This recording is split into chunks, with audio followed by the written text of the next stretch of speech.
So last class we had completed, I think, verse number 35. We'll read that verse. Shreyan swadharmo vigunaha paramadharmasvanushtitat swadharme nidhanam shreyaha paradharmo bhayavaha. So Krishna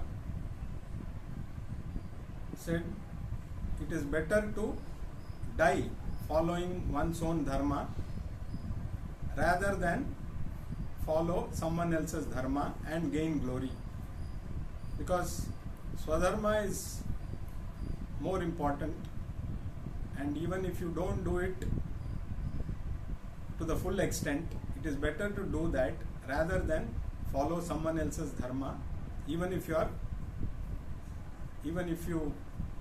do it well. So with that, actually Krishna concludes the topic of karma yoga. So whatever about karma yoga he wanted to convey, he has already conveyed up to this verse. Now based on this, Arjuna is going to raise a question for which Krishna is going to give answers. The rest of the verses in this chapter will be based on the answers given by Krishna to Arjuna's question. Now let us read the next verse, verse number 36, where Arjuna is raising his doubt. Arjuna uvacha atha kena prayuktoyam papam charati purushaha anichannapi varshneya baladiva niyojitaha. So now Arjuna, having listened to Krishna about karma yoga, raises a doubt which many of us may also have. Arjuna asks, "O Krishna, impelled by what does a person commit sin? As though pushed by some force, even if he doesn't want to do it." So basically Arjuna is asking,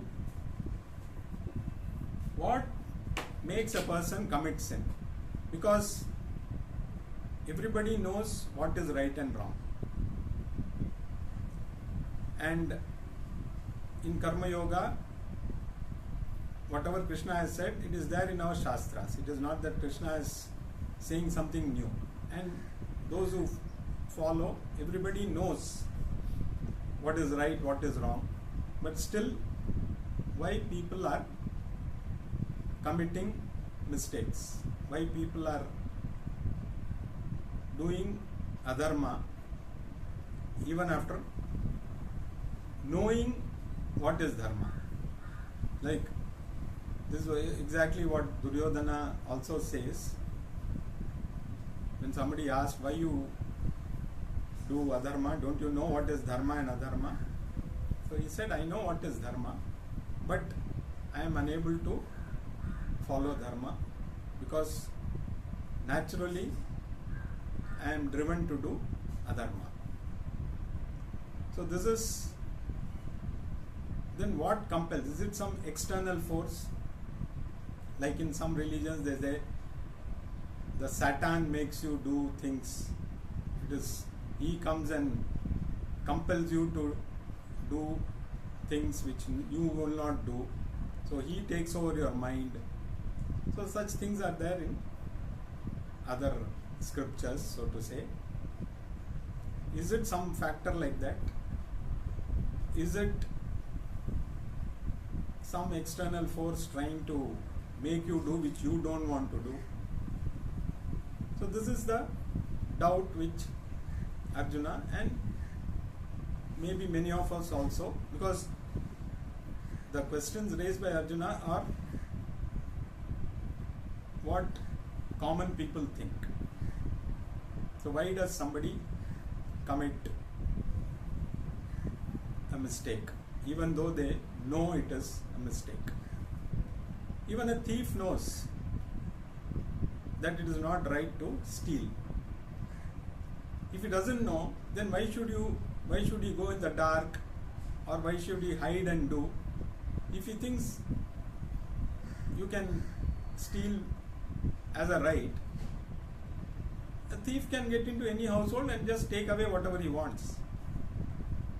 So even a child knows it is not right to take something which doesn't belong to it. So one doesn't need any religion or any other moral science teaching to understand that it is wrong. What is right and wrong is already built into our system. So we are born with the knowledge. When you know you don't like to be hurt, it goes without saying that you should not hurt others. When you know you don't want anybody to lie to you, it is definitely you should not lie. So these things are all, so because we know what is lie and what is truth, we know stealing is wrong, we know hurting others is wrong, but still why do people do it? What drives them to commit mistakes knowingly? Is it some external force that drives them? So this is the question which Arjuna has raised. Now let us read further what Krishna is going to say about this. So let us read verse number 37. Shri Bhagavan Uvacha Kama Esha Krodha Esha Rajo Guna Samudbhavaha Mahashano Mahapapma Vidhayena Mihat Vairinam. So Bhagavan says the basic cause is desire, which is born out of Rajoguna. So you know the three gunas: Sattva, Rajas and Tamas. And the root cause of desire is Rajoguna. And this desire is a glutton. It is never satisfied with anything. For example, there's a glutton. He keeps on eating.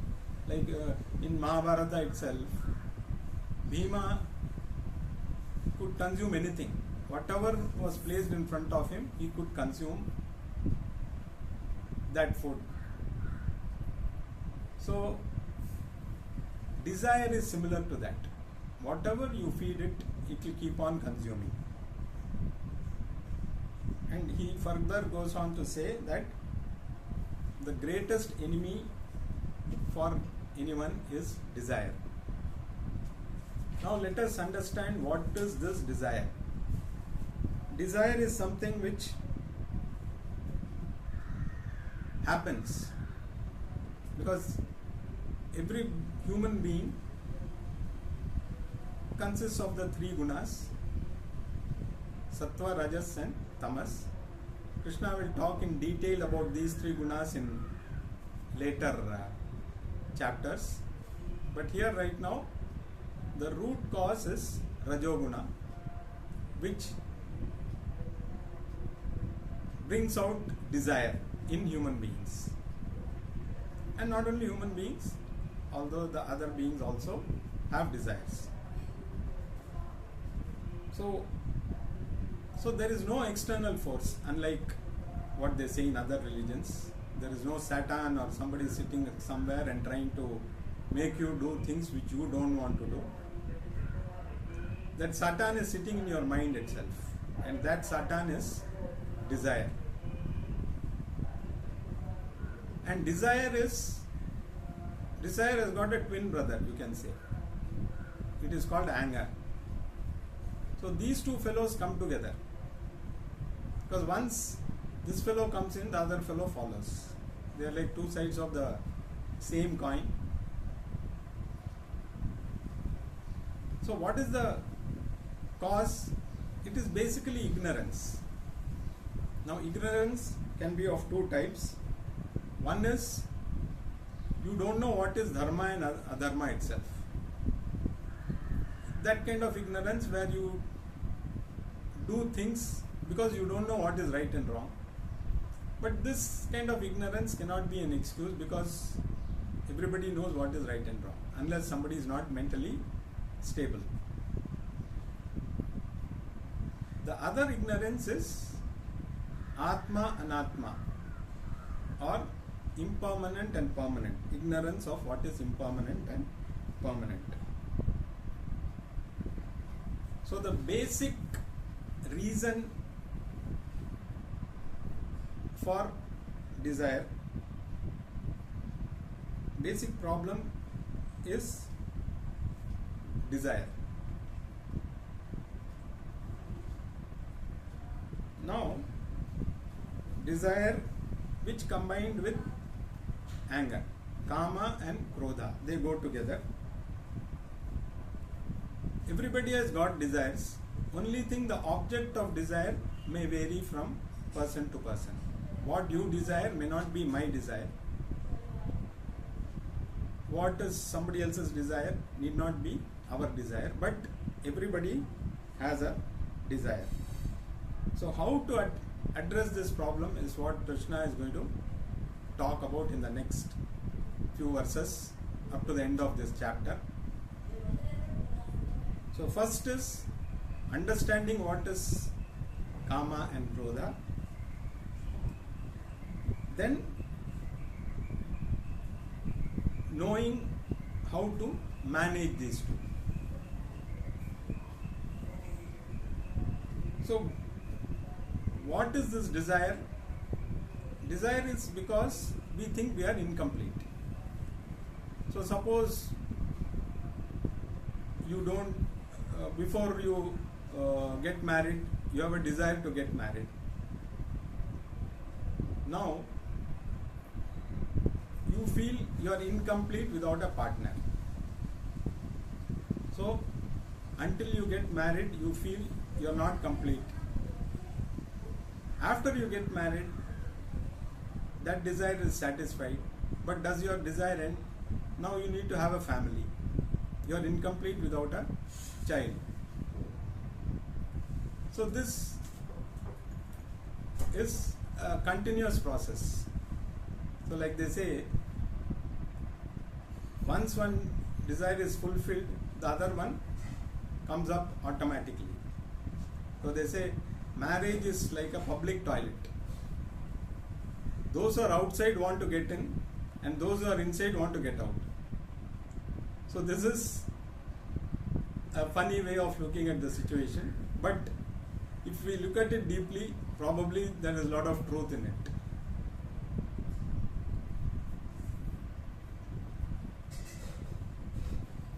So desire is the glutton who keeps on consuming. It is never, you are never satisfied, because one desire is fulfilled, another 10 desires come up.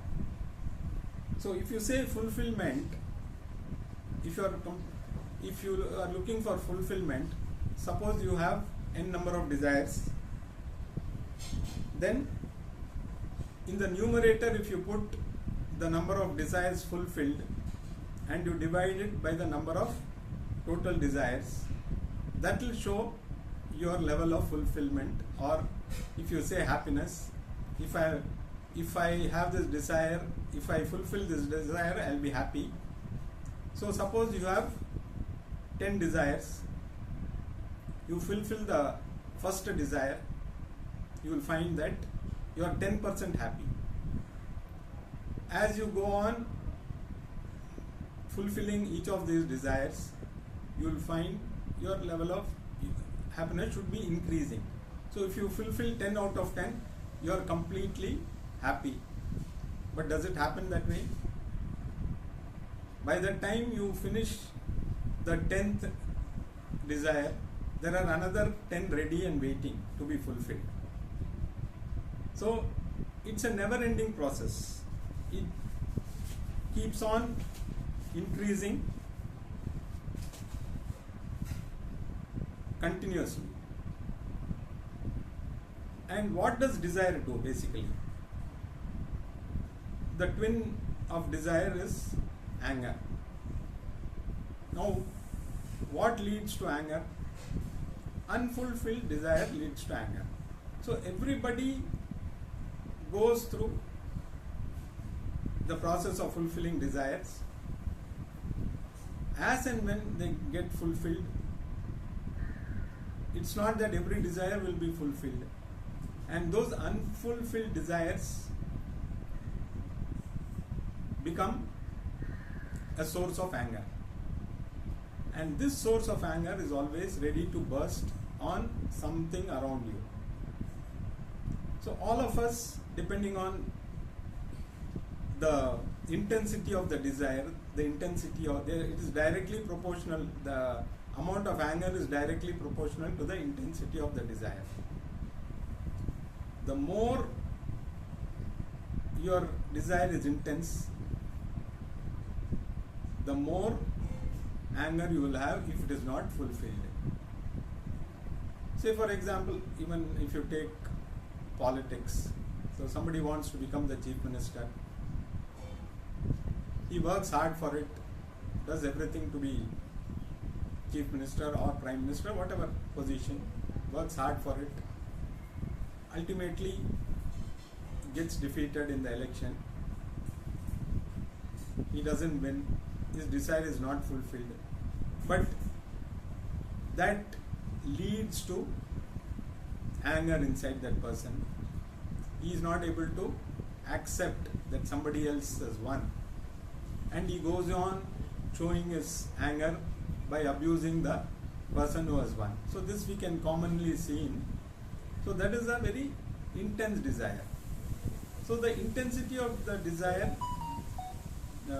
decides the intensity of your anger. But all desires, unfulfilled desires, will definitely lead to anger. So all of us have this bottled up anger within us, waiting to burst, and the more intense it becomes, the more the desire will burst out, which may destroy people around you and yourself also. So that is why this desire becomes a covering. It leads to this anger, leads to further destruction of the mind. So once your mind is destroyed, naturally your thinking process will not be proper. So if your thinking process is not proper, you may tend to do adharma.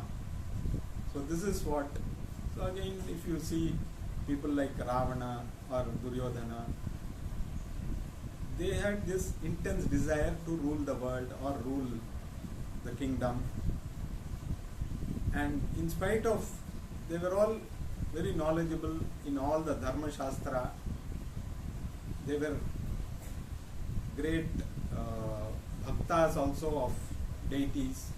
Ravana was a great Shiva bhakta. He got a boon from Shiva also. But that intense desire to achieve something covered their mind, which didn't allow them to function with dharma. So they compromised on dharma, they turned to adharma to achieve their desires. So this is why even if you know what is right, what is wrong, you end up doing adharma, because unfulfilled desires tend to cover your mind, and once the mind is covered, you forget about dharma and adharma, and you tend to do things which you normally know are not right. So the root cause is desire. And there's another third person also. It is not just desire and anger. The other person is called greed, lobha. So unfulfilled desires turn to anger. Fulfilled desires may increase greed. Once you have achieved something, you want to have more. For example, somebody gambles. In the first try, he succeeds and makes some money.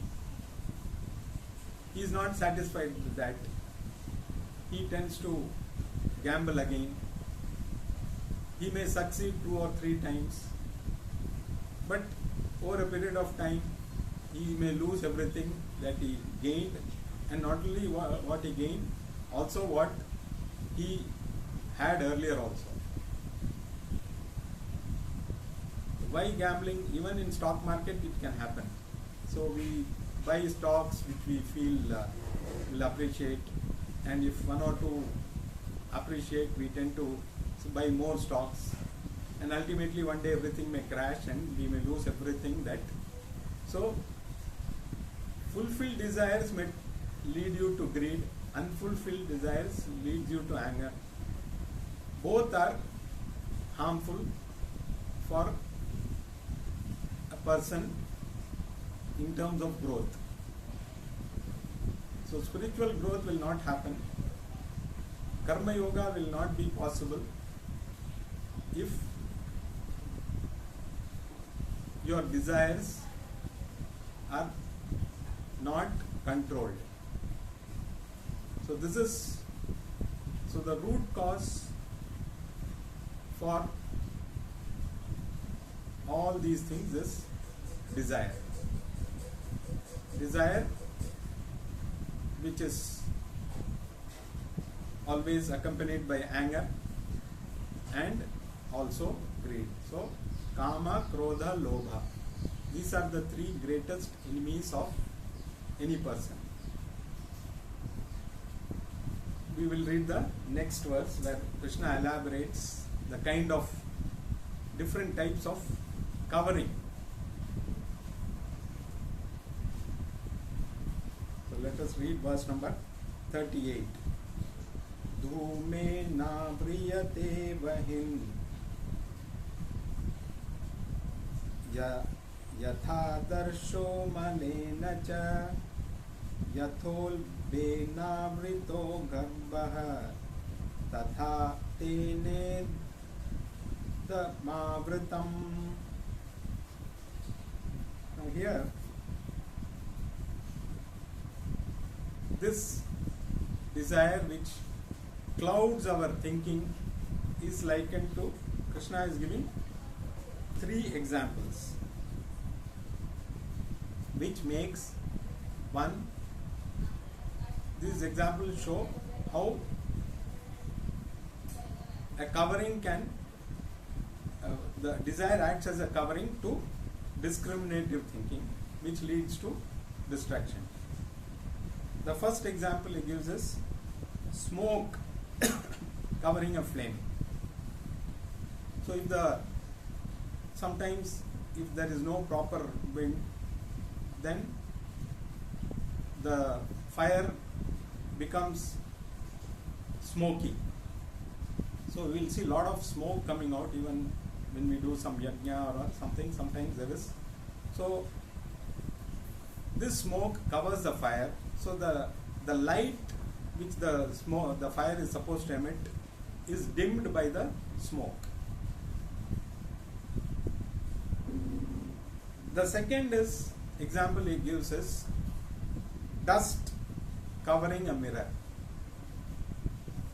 So the mirror is supposed to reflect your face, but if it is covered by dust, the mirror cannot do its job of showing your face. And the third example he gives is a fetus which is covered by the womb. So the person, the child inside the womb is unable to move because it is restricted by the womb. So these three are different types of covering. Similar to, this is just to show an example how desire covers the mind. Now the first type of covering, which is the smoke, can be removed by fanning the fire a little, so the fire becomes better and the smoke becomes less. So this is to show that certain desires can be fulfilled without much of a problem. Just by fanning, you can reduce the smoke and the fire becomes brighter. The second type requires a little bit more effort. To clean the mirror, you have to first probably use a cloth. Sometimes if it is very strongly stuck to the mirror, you might have to put a little bit force, use a wet cloth. So this shows that some desires require little more effort to be fulfilled. And the third one, as regards the fetus being covered by the womb, there is no choice but to wait for 10 months for the child to be free from the womb. So certain desires we have to wait for them to go through. So each desire can be classified into these three types. So simple desires can be taken care by without much effort. Can be, you want to have a particular food in a particular restaurant, you need to just go there, order the food and have it. Just a simple example. Some desires may require a little more effort. It's not as simple as this. And certain desires, for example, when you are young, you may have desire for a balloon or a toy. These desires over a period of time will fall off naturally. So from balloon you take to cricket, and then over a period of time your desires move on to acquiring a degree, then acquiring a job, acquiring a family. So this type of desires happen. So we need to grow out of certain desires, and that requires time. The time could be in terms of some years, time could be in terms of